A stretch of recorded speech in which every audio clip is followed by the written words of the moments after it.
Sahabat keadilan dimanapun berada, bersama kami lagi.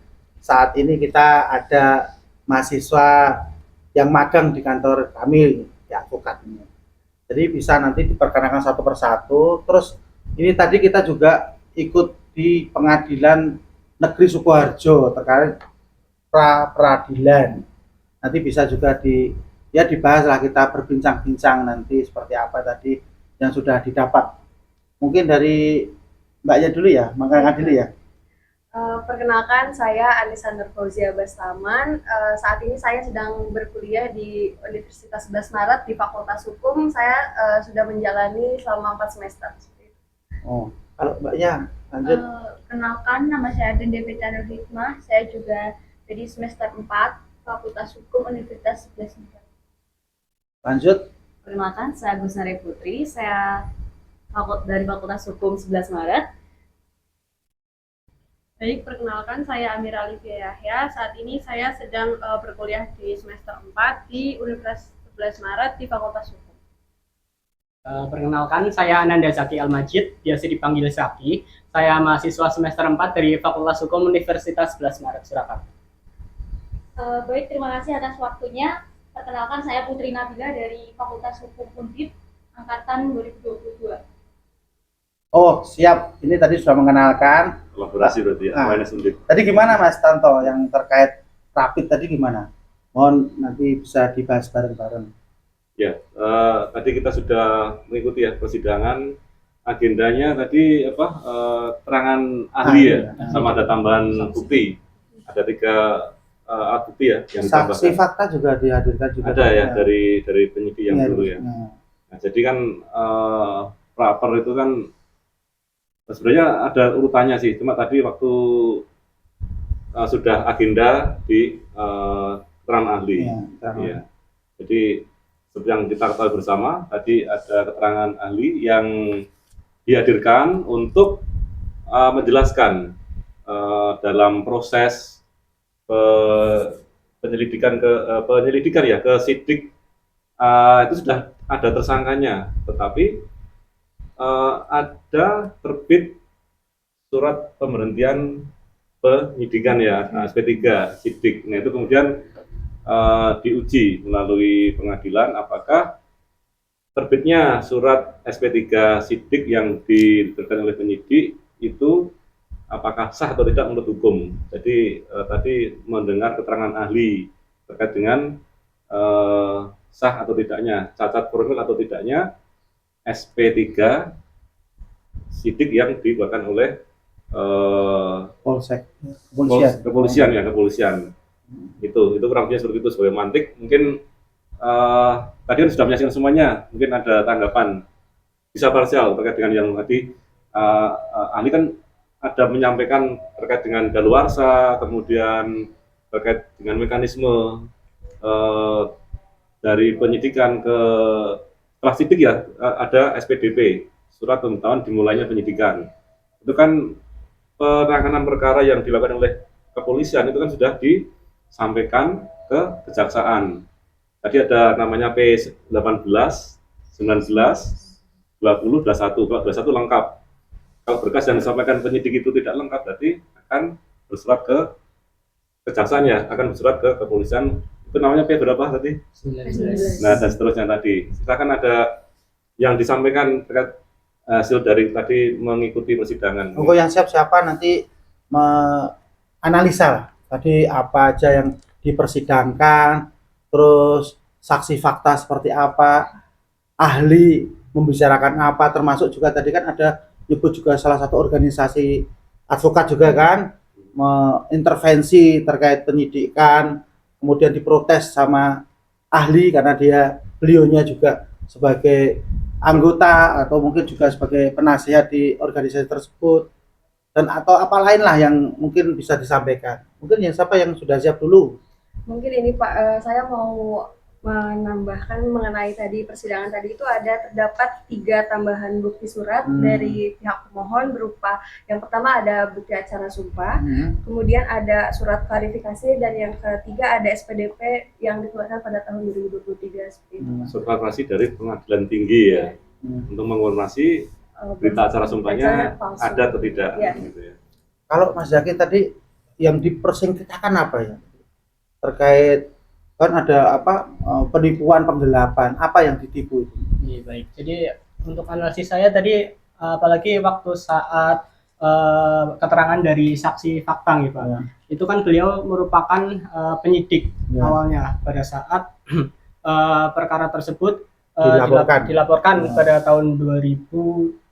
13 Ya. ya. Nah, pada saat itu Bapak saksi ini, beliau sebenarnya sudah yakin bahwa sudah cukup kuat untuk buktinya sendiri, tapi ternyata bukti tersebut Sudah dinaikkan, ditetapkan dan Sudah tersangka. dan ditetapkan sebagai tersangka gitu ya. betul. Maksudnya seperti itu ya. Terus kemudian Terus selain itu juga beliau mendapatkan beberapa hambatan, salah satunya juga terdapat intervensi juga dari organisasi apa nih, advokat di Iya. Indonesia gitu Pak. Nah, terus gimana? Ada pengakuan ya waktu itu kan tadi saksi fakta menyatakan pengakuan langsung Ketika Iya. diminta ikut dari terlapor. Iya. Ya sebenarnya betul, sebenarnya seperti ini kan ada tadi kan ada dijelaskan seperti itu ya. Ada tadi sempat dijelaskan juga oleh saksi fakta tersebut bahwa sebenarnya sudah ada pengakuan juga dari tersangka tersebut bahwa sumpah advokatnya itu memang tidak sah gitu Pak. Karena sebelumnya katanya di Pengadilan Tinggi Jogja, tapi nyatanya dia sumpah juga melalui organisasi advokat lainnya Iya. di 2015 ya. 2015. Ya, pengakuan seperti itu ya tadi Betul, ya. Pak. Mungkin masalah daluarsa sudah ada yang siap belum nih? Ada daluarsa yang 12 tahun tadi kan perkara ini diajukan atau lainnya saran atau apa? Mungkin izin menambahkan tadi kan yang menjadi pokok pembahasannya adalah penipuan ya. Ya. Jadi ahli itu sempat menerangkan bahwa penipuan itu tidak semata-mata tentang kerugian uang atau Barang dan jasa. Barang atau atau- penggelapan seperti itu, tapi juga dapat juga dikatakan seperti penipuan martabat. Memakai martabat palsu. Iya, kayak menipu untuk dia mendapatkan keuntungan Meyakinkan orang dunia, lain. meyakinkan orang lain. Mungkin seperti itu dari ahli. Jadi gini, sahabat keadilan, penipuan itu bukan hanya barang saja ya, penipuan barang, tapi juga menyematkan seseorang menyematkan dirinya seolah-olah profesi ini dan itu, akhirnya orang itu tergerak hatinya memberikan sesuatu untuk dirinya atau orang lain, maka itu juga sebagai unsur penipuan ya. Kalau penipuan itu diatur dalam pasal berapa ya? 378 ya. 78. Jadi sahabat keadilan di mana berada, tadi rekan-rekan yang magang ini, mahasiswa kita itu ikut dalam sidang pra peradilan di Pengadilan Negeri Sukoharjo dan alhamdulillah juga menyerap ilmunya ya. Alhamdulillah. Kalau saran-sarannya bagaimana nih untuk masyarakat atau khususnya sahabat keadilan di Indonesia ataupun di luar Indonesia? Tadi kan ada pengacara, terus akhirnya bukan pengacara dan dilaporkan karena sudah memberikan uang, karena tidak sesuai dilaporkan. Setelah dilaporkan terkendala sampai saat ini. Karena tidak punya legalitas Nah. untuk Sarannya Jadi bagaimana? Oh, kalau mau memberikan kuasa ke advokat atau siapapun itu bagaimana, harus jelas atau harus bagaimana? Yang dua ini yang ayo. Yang dua. Ya mungkin saya mau menambah ya. Ya. Pertama di bagian dalam pengajuan advokatnya. Ya. Pertama karena kita memang mengajukannya itu berupa barang bukti atau dari dokumen tersebut, mungkin dari dokumen tersebut bisa dilihat lebih detailnya lagi Pak. Mungkin bisa dilihat lagi apakah dokumen tersebut sudah lengkap atau mungkin adanya typo dan segala macamnya, agar nanti saat kita mengajukan juga tidak terjadi error ke pengadilannya atau dan lain Jadi sebagainya. dicek dulu kebenarannya. Iya. Nah, kalau ada tadi kan memunculkan, dia menyatakan ada sumpah, berita sumpah di kita acara sumpah. berita acara Pengadilan di Tinggi. Pengadilan Tinggi Jogja, kan berarti ada pemalsuan ya. Ya kan ada pemalsuan 263. 263. Nah, kalau nanti dokumen tuh 265. Itu ada pemalsuan, sebagian atau seluruhnya dipalsukan. Seperti itu. Jadi bisa jadi ini ada pemalsuan juga, termasuk tadi ada intervensi dari organisasi yang nyatanya tidak ada. Maksudnya apa wilayah atau mana tadi Mas? Ketua wilayah ya. Mana Mas? Ketua yang ngatet siapa ya? Artinya itu benar nggak itu melayangkan, ada nggak organisasinya? Nah, Kan belum tahu siapa yang tanda tangan. maksudnya dalam sekretariatnya, satu- ya, orangnya, kantornya. nah, kantornya.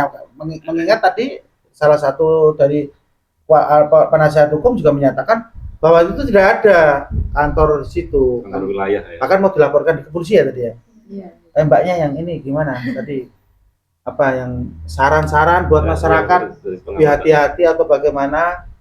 Kalau menurut saya ya Pak, dalam penanganan bukti palsu itu walaupun kasus utamanya telah kadaluarsa, seperti itu jika terdapat bukti baru terkait tindak pidana lain dapat dipertimbangkan untuk dilakukan penyelidikan baru dengan memperhatikan asal daluarsa untuk tindak pidana tersebut. Terus juga evaluasi proses penyidikan dan penetapan tersangka juga, agar semua tindakan penyidikan dan penetapan tersangka harus mengacu juga pada alat bukti yang sah dan keterangan saksi ahli sesuai. Tadi juga menarik ya, saling pengen menarik perkara ini ya. Dari kepolisian pengennya yang tanggung jawab harusnya jaksa yang harus dirapitkan, ya kan? Bukan kepolisian, nanti kepolisian jadi saksi. Tapi dari pemohon tidak bisa karena yang mengeluarkan SP3 itu dari kepolisian. Nah itu menurut adik-adik itu gimana ini? Ada gambaran belum? Nah itu jadi PR ya, nanti ini dievaluasi, dicatat semua ya, terus termasuk daluarsa itu diatur dalam pasal berapa. Juga nanti juga belajar karena ini nanti kan Undang-Undang Nomor 1 Tahun 2023 KUHP kita berubah atau diganti ya. Selama tahun 81. Nah itu diganti karena ini kan KUHP itu disahkan Zaman 1915 dan diterapkan 1918, bisa dicek nanti ya itu. Jadi peninggalan kolonial. Nah, saat ini sudah berubah dan nanti Januari 2026 itu sudah berlaku. Maka juga belajar nanti perubahannya, pasal-pasalnya dan seterusnya tetap berubah dari pasal, angka pasalnya dan seterusnya. Nah, mungkin ada tambahan Mas Tanto atau mungkin yang lain terkait tadi yang kita sudah jalani atau kita saksikan tadi persidangannya. Cukup ya? Ya. Begitu sahabat keadilan yang di mana berada, apabila mau konsultasi atau pengen menanyakan bisa langsung tanya di kolom komentar atau bisa googling www.advocathfp.com. Terima kasih.